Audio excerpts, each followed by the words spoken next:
Witness the power of the punch. Only on Eros Now.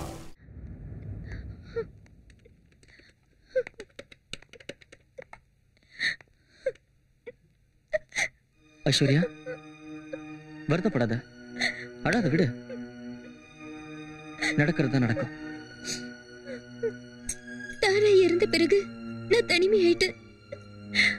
உனக்கு ஒரு விஷயம் தெரியுமா? தாரா இறக்கிறதுக்கு 3 மணி நேரத்துக்கு முன்னாடி நான் அவளை சந்திச்சேன்.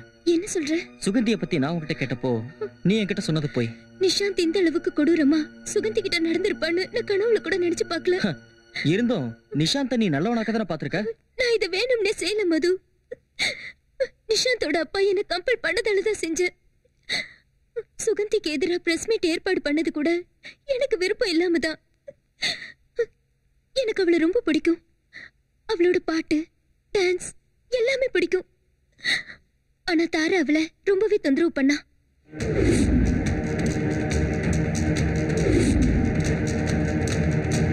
சாரி மது. சாரி சொல்லிட்டா எல்லாம் வந்துருமா? கொஞ்சம் கூட மனசாட்சியே இல்லாம அநியாயமா ஒரு பொண்ணோட வாழ்க்கையை அழிச்சிட்டீங்க. இப்ப திருப்தியா? என்னோட அத்தை தன்னோட மகளை இழந்த சோகத்துல தன்னோட வாழ்க்கையை இழந்து படுத்து படுக்கை ஆயிட்டாங்க. பெத்த மனசு என்ன பாடுபட்டிருக்கும். சாரி மது, எனக்கு இப்படி எல்லாம் நடக்கும் தெரியாது. வாய மூடு.